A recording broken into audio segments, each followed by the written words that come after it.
આજનો યુવાન મહેનત ઘણી બધી કરે છે, પણ એને જોઈએ એવી સફળતા મળતી નથી. શેમાં? બિઝનેસમાં.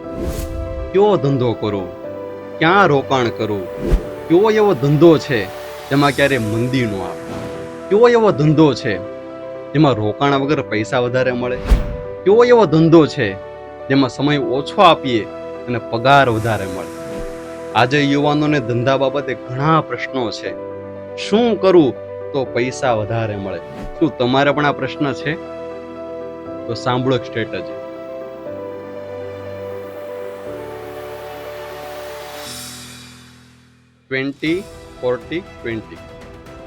આજે ભારતમાં 20 વર્ષની ઉંમરે કોઈ પણ વ્યક્તિ ધંધાની શરૂઆત કરતો હોય છે.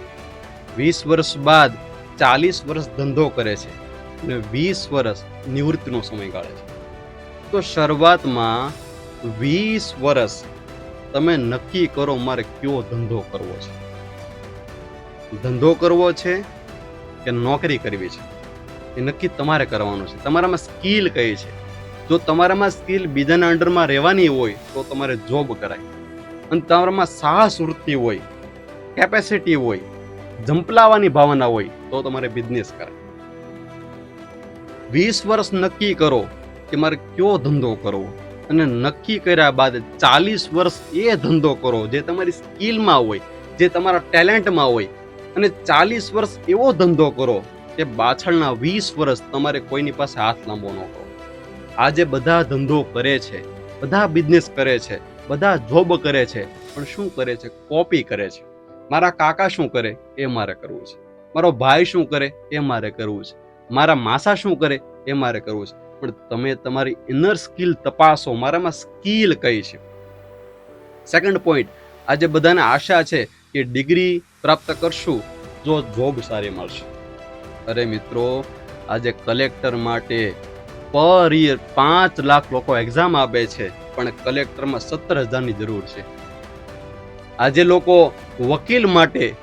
વકીલ બનવા માટે દર વર્ષે 13 લાખ લોકો એક્ઝામ આપે છે, જરૂરત ખાલી 16,000ની છે, ખાલી 60,000ની છે. આજે લોકો MBA દર વર્ષે 17,000 MBA કરે છે, પણ જરૂર ખાલી 4,000ની છે. આજે એન્જિનિયર લોકો દૂધ વેચે છે. આજે વકીલ થઈને કરિયાણાની દુકાન ચાલે. ડિગ્રી તમારે શું કામ આવશે? ડિગ્રીની કોઈ વેલ્યુ નથી. તમારામાં ટેલેન્ટ શું છે એ કામ કરશે. કોઈને ખબર છે અમિતાભ બચ્ચન કેટલું ભણ્યા હતા? કોઈને ખબર છે અનિલ અંબાણી કેટલું ભણ્યા હતા? કોઈને ખબર છે સચિન કેટલું ભણ્યા હતા? કોઈને ખબર નથી.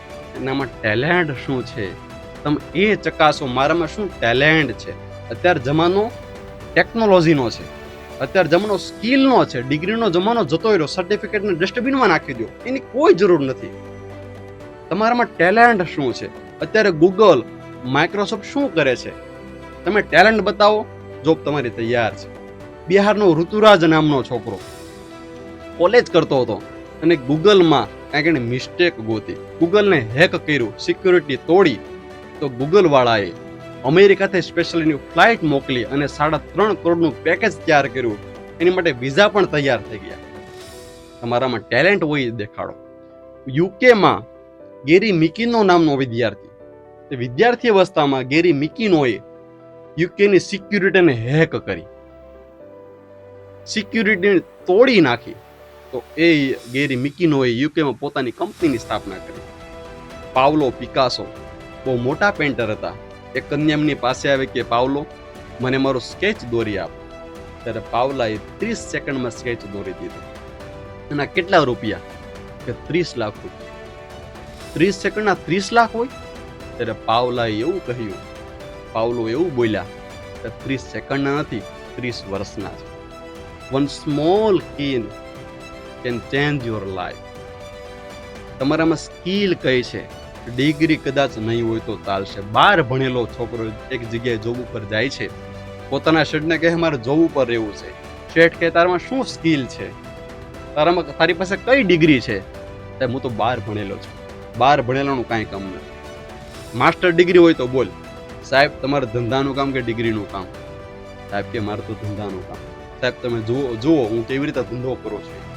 12 ભણેલો છોકરો, 12 ફેલ થયેલો છોકરો ટેબલ ઉપર બેઠો. એક ભાઈ એવા અને કીધું ભાઈ આ લોટની ગોળી એવી છે કે તમે લઈ જાઓ માછલી સામેથી આવશે. આ લોટની ગોળી એવી મીઠાશ આમાં છે, એવી કલરવાળી છે કે માછલી સામેથી આ ગોળી પાસે આવશે. કે ભાઈ લોટની ગોળી લઈને જાતા હતા કે ભાઈ ઉભા રહો, આંકડીઓ તો લઈ જાઓ. લોટની ગોળી રાખશો શેમાં? આંકડીઓ આપ્યો. જાતા હતા કે ભાઈ માછલીને તૈયાર ન હોય, બેઠી ન હોય, 1 કલાકે આવે, 2 કલાકે આવે, 3 કલાકે આવે, તમે 3 કલાક પાણીમાં ઊભા રહેશો? આ તમારા ચપ્પલ છે એ બગડી જશે, પલ્લી જશે. માટે અમારા શેઠે કંપનીમાંથી એવા બૂટ મંગાવ્યા છે જે 3 કલાક સુધી કાંઈ ન થાય, 5 કલાક સુધી કાંઈ ન થાય. માટે તમે બૂટ પણ લઈ જાઓ. બૂટ પણ આપ્યા. ભાઈ જાતા હતા, આ છોકરો કે ભાઈ ઉભા રહ્યો. 3 કલાક 4 કલાક તમે તડકામાં ઊભા રહેશો, આ તમારી વ્હાઈટ સ્કિન છે બ્લેક થઈ જશે. માટે છત્રી લેતા જાઓ. છત્રી આપી અને પાછા જાતા હતા. છોકરે પાછા બોલાવ્યા કે ભાઈ 4 કલાક સુધી તમે પાણી, ભૂખ, તમે કેવી રીતે તરસ અને ભૂખ સહન કરશો? માટે પાણી લેતા જાઓ, થોડોક નાસ્તો લેતા જાઓ, એ રાખવા માટે બેગ લેતા જાઓ. 15 મિનિટમાં એ છોકરે 1500 નો વેપાર કર્યો. ત્યારે શેઠે કીધું વાહ દીકરા વાહ, તને અમારે જોબમાં રાખી દેવો છે. જે છોકરો ખાલી એક લોટની ગોળી લેવા આવ્યો હતો અને એને તે 1500 નો વેપાર કરાવી દીધો, ત્યારે છોકરો બહુ સરસ બોલો, શેઠ એ લોટની ગોળી નહોતો લેવા આવ્યો, એ રવિવારે તો પેપર વાંચવા આવ્યો હતો અને એમાં મેં 1500 નો વેપાર કરી દીધો. ડિગ્રી શું તમારી કામ કરે? ટેલેન્ટ હોય એ કામ કરે. એવું કહેવાય છે કે વિદેશમાં પહેલા સોપની કંપનીની સ્થાપના થઈ, સાબુની કંપની. સાબુ કેવી રીતે બનાવવા? તો બન્યું એવું, કંપની તો સક્સેસ ગઈ, પણ એમાં જ્યારે સાબુ બહાર નીકળે ત્યારે 100 સાબુમાંથી 10 સાબુ એવા હોય જેની અંદર સોપ ન હોય. કહેતા કે એની અંદર સાબુ ન હોય, ખાલી બોક્સ જ હોય. તો 100 માંથી 10 એવી રીતે ખોખા ખાલી બહાર નીકળે એટલે એટલી કંપનીની વેલ્યુ ડાઉન થાય. એટલે કંપની વડે વિચાર કરો શું કરવું. એને હું સેન્સર મશીન શોધ્યું જે 5 થી 10 લાખનું આવે. એ સેન્સર મશીન સ્કેન કરે તો ખાલી ખોખું હોય તો સાઈડમાં જતું રહે અને જો વ્યવસ્થિત હોય તો બોક્સમાં ભરાય. અને એ જ કંપની ભારતમાં આવી અને ભારતમાં શરૂઆત થઈ. એને પણ આ પ્રશ્ન આવ્યો, કરવું શું? છોકરો મૂંઝાણો અને દાદા કે ભાઈ શું દીકરા મૂંઝાણો? કે દાદા આવું થાય છે, 100 સાબુએ 10 ખોખા નીકળે છે, એની તો સાબુ હોતા નથી. દાદા પોતાની કંપની પાસે આવ્યા અને કંપનીમાં જોયું ત્યારે દાદા બોલ્યા, કાઠિયાવાડી દાદાઓ, કે દીકરા પંખો છે, પંખો, ટેબલ પંખો? એ કે હા લઈએ. 500 રૂપિયાનો ટેબલ પંખો લઈ આવ્યા. જ્યાં સાબુ નીકળતા હોય ત્યાં પંખો રાખી દેવાનો, ખોખા હોય ઉડતા જાય અને સારા હોય ભરાતા જાય. શું ડિગ્રી તમારી કામ કરે? ટેલેન્ટ શું છે તમારામાં? જય સ્વામિનારાયણ.